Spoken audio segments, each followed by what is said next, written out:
2018 সালে আসলে সুনির্দিষ্ট করে বললে 2017 সালের 30শে ডিসেম্বর আমরা নির্বাচন কমিশনের কাছে আবেদন করি রাজনৈতিক দল নিবন্ধনের যে আইন সেই আইন অনুযায়ী আমাদেরকে নিবন্ধন দেওয়ার জন্য। নিবন্ধনের আইন নিয়ে আমরা আগেও কথা বলেছি, এর মধ্যে অনেক অগণতান্ত্রিক বিধি আছে, সেগুলো আমাদের রাজনৈতিক লড়াইয়ের অংশ। কিন্তু নিবন্ধন ছাড়া যেহেতু নির্বাচনের নিজস্ব প্রতীক নিয়ে অংশ নেওয়া যাচ্ছে না, দল হিসেবে অংশ নেওয়া যাচ্ছে না, সেই ক্ষেত্রে আমরা এই নির্বাচন কমিশনের কাছে আমাদের নিবন্ধনের জন্য আবেদন করেছিলাম। সমস্ত যে শর্তগুলো সেগুলো আমরা পূরণ করেছিলাম। নির্বাচন কমিশন আমাদের গঠনতন্ত্রের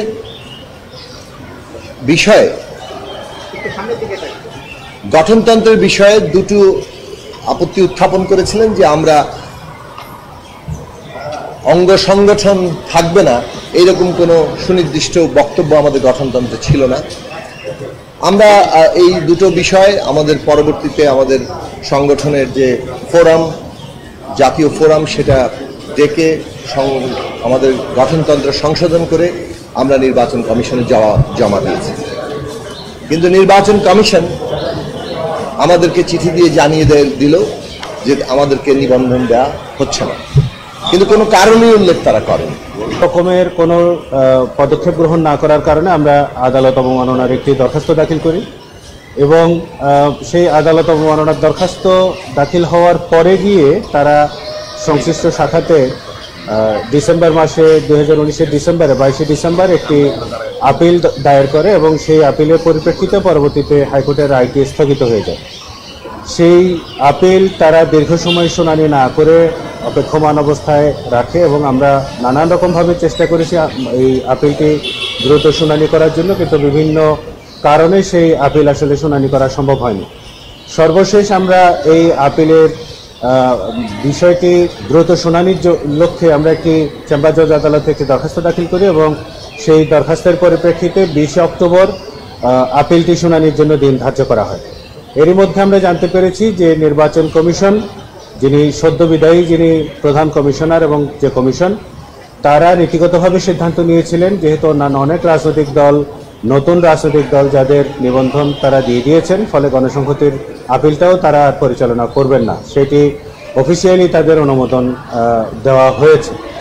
এরই পরিপ্রেক্ষিতে আমরা জানতে পেরেছি গতকালকে নির্বাচন কমিশন আপিল বিভাগের সংশ্লিষ্ট শাখায় একটি এফিডেভিট দাখিল করেছেন, যেখানে তারা তাদের সুস্পষ্ট মতামত ব্যক্ত করে বলেছেন যে তারা এই আপিল মামলাটি আর পরিচালনা করতে আগ্রহী নন। সেক্ষেত্রে 2019-এ হাইকোর্ট বিভাগ যে রায়টি দিয়েছিলেন সেই রায়ের পরিপ্রেক্ষিতে নির্বাচন কমিশন এখন গণসংহতি আন্দোলনকে রাজনৈতিক দল হিসেবে নিবন্ধন দেওয়ার ক্ষেত্রে আর কোনো রকমের আইনগত বাধা রইল না।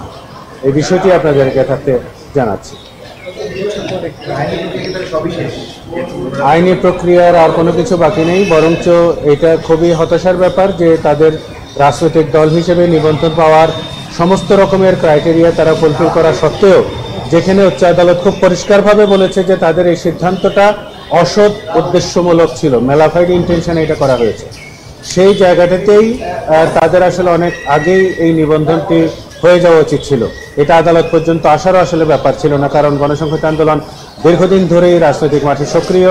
তারা বিভিন্ন আন্দোলনে যুগপৎভাবে অন্যান্য অনেক রাজনৈতিক দলের সাথেও তারা বড় রকমের ভূমিকা রেখে আসছে দীর্ঘ সময় ধরে। ফলে তাদের এই নির্বাচনের প্রতিদ্বন্দ্বিতা করার ক্ষেত্রে যাতে কোনো রকমের প্রতিবন্ধকতা না থাকে, সেজন্যই বরঞ্চ নির্বাচন কমিশনের উদ্যোগী হওয়া উচিত ছিল। এত বছর না পাওয়াটাই বরঞ্চ প্রচণ্ড বৈষম্যের তারা আসলে শিকার হয়েছে।